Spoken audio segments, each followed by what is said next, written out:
Okay, this is part 5 of the Belle Epoch, the golden age of Europe, which really means the 1800s, especially from about 1872 to 1914, which sort of ended with World War I.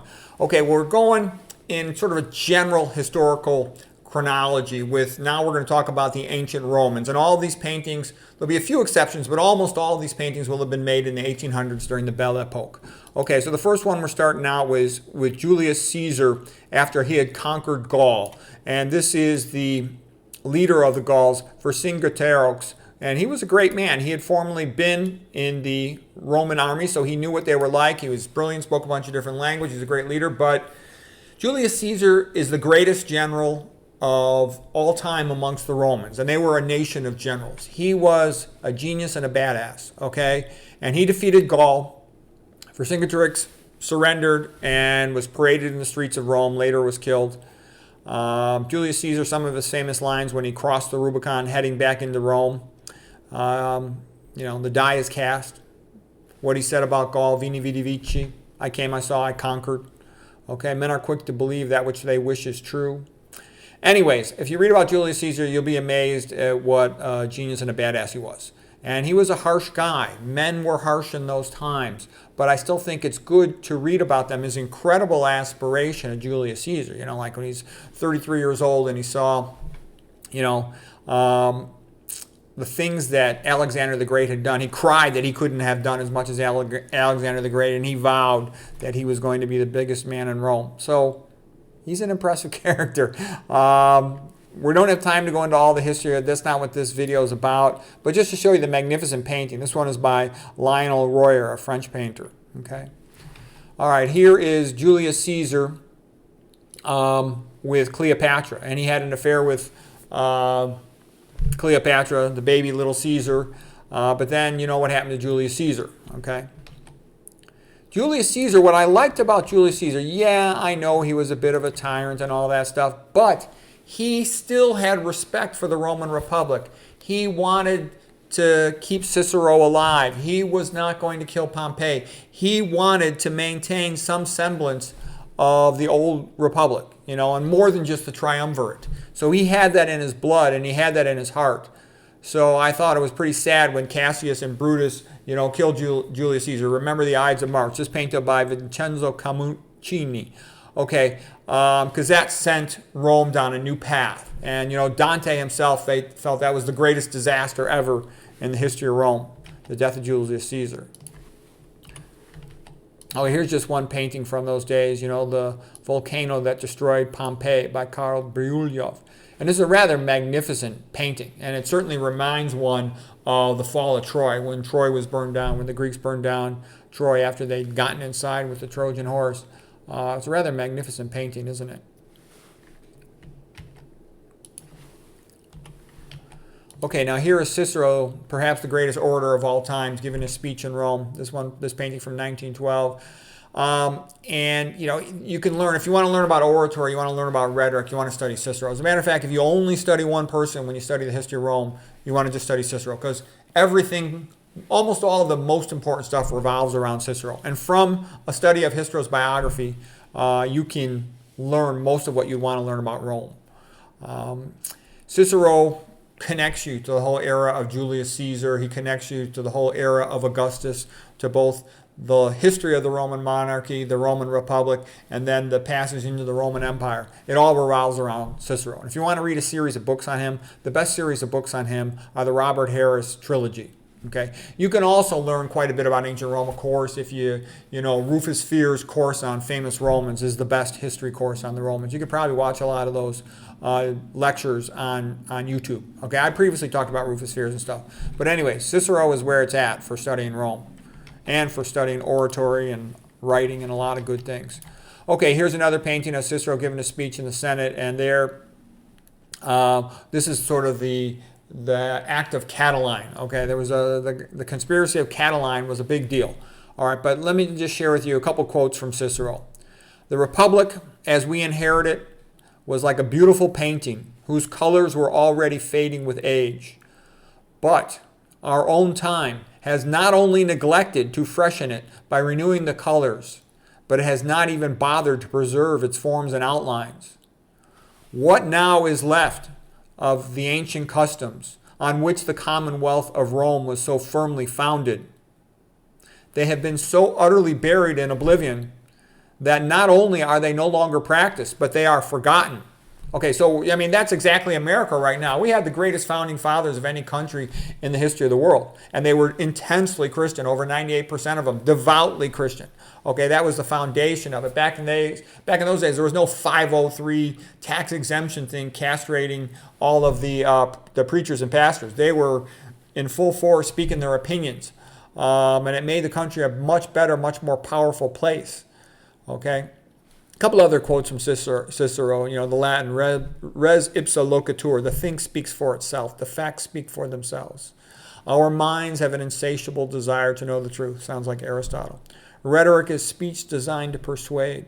Read at every weight, read at all hours, read with leisure, read as one goes in, read as one goes out. The task of the educated mind is simply put, read to lead. So he was a brilliant guy. He briefly went into exile due to some of the blowback from the Catalan conspiracy. And, during that time, he was translating books from, the ancient Greek into Latin. Okay, he did a lot of good things. He's the greatest of all Romans ever. He was the best one. You can learn so much from studying Cicero. It's time well spent. But what you'll also learn, one thing too I'll say, what you'll also learn from studying Rome was not like ancient Greek. Ancient Greek was beautiful. There were some bad things in ancient Greek. There's always some bad things too, like what happened in Milos, okay? But the ancient Greeks were like this, like springtime in mankind. Before that, it was mostly winter and bleak and tyranny and brutal dictatorships. Okay, then along comes ancient Greek, free speech and free assembly and open debate and all these magnificent things, and theater, philosophy, sculpture, etc. Okay, with the Romans, though, no. The Romans were more totalitarian, more about power and control, and they were brutal. Okay, I'll show you some more paintings of them, but studying the ancient Romans, the reason you want to study ancient Rome, for many reasons, but one of them also is to see what happens with the emperors who no longer have any checks and balances, and just how brutal some of them were, because that's what you get in a world that's godless, which is unfortunately what USA looks like it maybe is heading into. It has been heading into, and hopefully again reverse directions. Here's a painting of Mark Antony and Cleopatra. So we talked about Julius Caesar having had an affair and a baby with Cleopatra, and now, she's such a fascinating woman. Now Mark Antony, a new leader for a while, falls in love with her too, and as a matter of fact, he's a bit, pee-whipped, and it contributes to his downfall. Okay, because there's a civil war, and he loses the civil war in part because of his relationship with Cleopatra. He didn't know how to handle it. Okay, here's a chariot race. And this, of course, reminds one of the great novel and movie Ben-Hur. But, they had a sense of spectacle, and they had a magnificent ability to build. They could build these magnificent coliseums. That's one thing where the Romans did advance culture. If you look at the School of Athens right behind me here, it's really Roman architecture with Greek philosophers and Greek scientists and Greek writers and whatnot. Okay. Okay, now here's some of the fans. This was a nice artist, Lawrence Alma Tadema. He painted a lot of nice paintings about everyday life in Rome. Okay. A day at the Colosseum. Okay, now here's a painting of one of the gladiator fights in ancient Rome. This one is called Thumbs Down by Jean-Léon Gérôme, 1872. And, Edith Hamilton, the great scholar of the ancient Greeks and the ancient Romans, said, the ancient Greeks and the ancient Romans were not the same, okay? The ancient Greeks, they loved to play, they loved to have competition, they started the Olympic Games. Ancient Roman gladiator fights, they were not play. At the end of the fight, the losing gladiator was routinely killed, okay? That's not a play. It was brutal. They did lots of brutal things that were cruel and evil, okay? And paganism is only one step away from atheism. And the emperors, insisted they be worshipped like gods, okay? So paganism, when you worship everything, you kind of worship nothing, okay? You just obey. And, all right, we'll show some more paintings here. All right, now here is Arminius. Arminius was one of the Germans, and he had been in the Roman army. And he had seen how the Romans kicked the crap out of one country after another and forced them to submit and surrender. And he developed tactics by which he could defeat Varus. and he defeated the leader of the Roman legions army, Varus, sort of an ambush in Teutoburg Forest, okay? And that was why the Germans had not been conquered by the Romans, because it was hard for anybody to stand up to the ancient Romans. They would divide and conquer. Okay, then later on, the Romans became more decadent. You know, one of the reasons is the aristocrats had lead pipes in their plumbing, and that was causing brain damage amongst the aristocrats. There were other problems. There was some generalized decadence. You know, they had a rule where the ruler was picked, you know, based on hereditary reasons, for example, rather than on meritocracy or a free vote or things like that. And Rome underwent a decline. So this painting is Romans in Their Decadence by Thomas Couture. One of the great movies is the movie Gladiator, okay? If you see that movie, you'll get a sense how Marcus Aurelius, you know, sort of was tricked. There was usurpation, let's say, in who became the new emperor with Commodus, okay? But anyways, nice painting here by Thomas Couture. Rome in Her Decadence. This painting kind of symbolizes the situation in modern America. You have the age of Augustus, the emperor of Rome, okay, up here, and then you have the birth of the Christ. This painting is by Jean-Léon Gérôme, and it sort of symbolizes, you know, which way is America going to go? Are we going to go into totalitarian dictatorship? That's where we were headed very recently, and perhaps still are, hopefully not. Or will we have, you know, what makes a country free? You need Christianity, Christian ethics, that the little guy matters. The reason why you want Christian ethics is because it says that the little guy matters. It is the friend of the little guy. It says all men are created equal. All men are equal in the eyes of God. And because man is created in the image of God, he's part divine, and therefore he's intrinsically valuable and has intrinsic rights. He should have the right to life, liberty, and the pursuit of happiness, and to free speech, and to own property. Okay? But imagine you are like the emperor, this, you know, billionaire. They don't want that for the little guy. They want the little guy basically to be owned by a farm animal by the ruler. That's how it is in almost all countries. And the default setting in the modern USA is either Christianity, Christian ethics. You don't have to be a Christian, but you have to have Christian ethics, those basic principles that the individual is valuable. Like Ayn Rand had said, if you grant individual rights, all other rights follow from them.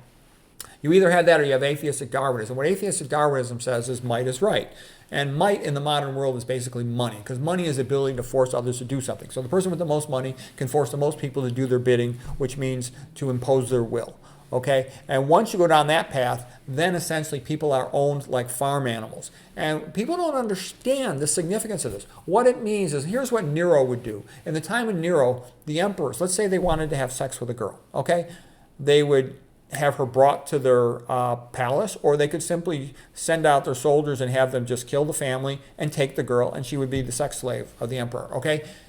The people had no rights, zero. And that's what I'm saying you have if you have an atheistic system. The ruler has unlimited power to do whatever they want. People don't understand that. But if you don't have man is created in the image of God, therefore has intrinsic rights, you have zero rights for the individual. You just have whatever the ruler grants at one moment, and they could take it back the next day. People don't understand that, but it's so fundamental. It's so obvious.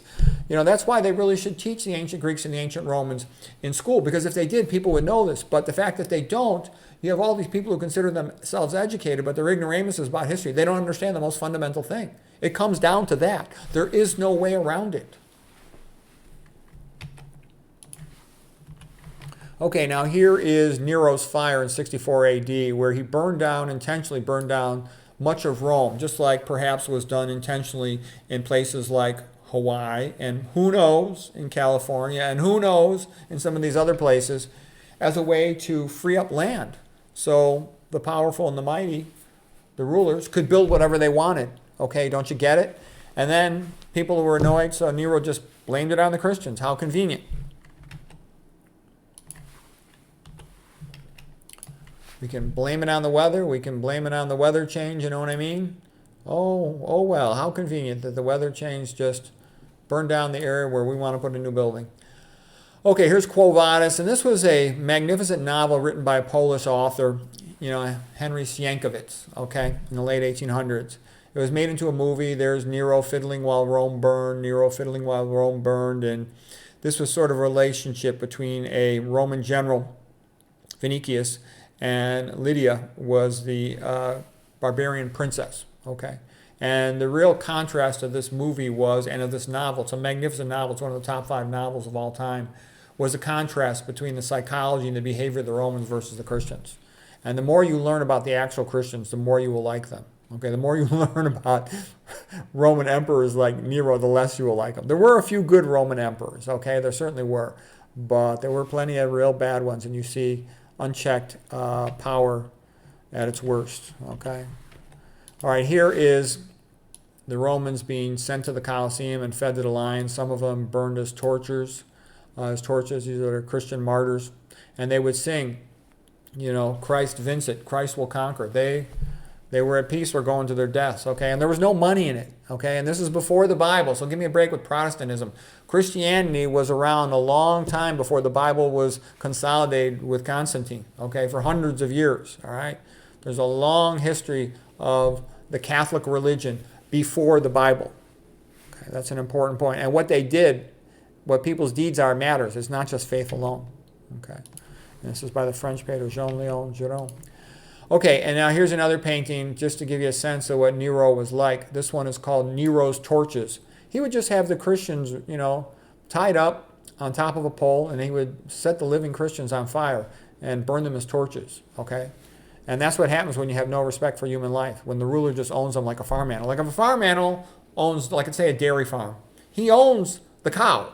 When the cow has a calf, the cow doesn't own its calf. That's owned by the farmer. He can go have it made into veal, okay? And it's the same thing if you have an atheistic Darwinism society. Parents don't own their children. They're owned by whoever the ruler is, and the ruler can do whatever they want with those children, whatever they want, And you get all kinds of other things that you don't want when you have atheism. All right, well, we'll leave it at that for now. I hope you found that helpful. That was sort of the section on ancient Romans. There's other better things coming up, but you just had to get through that section on ancient Romans. Hope that was of interest.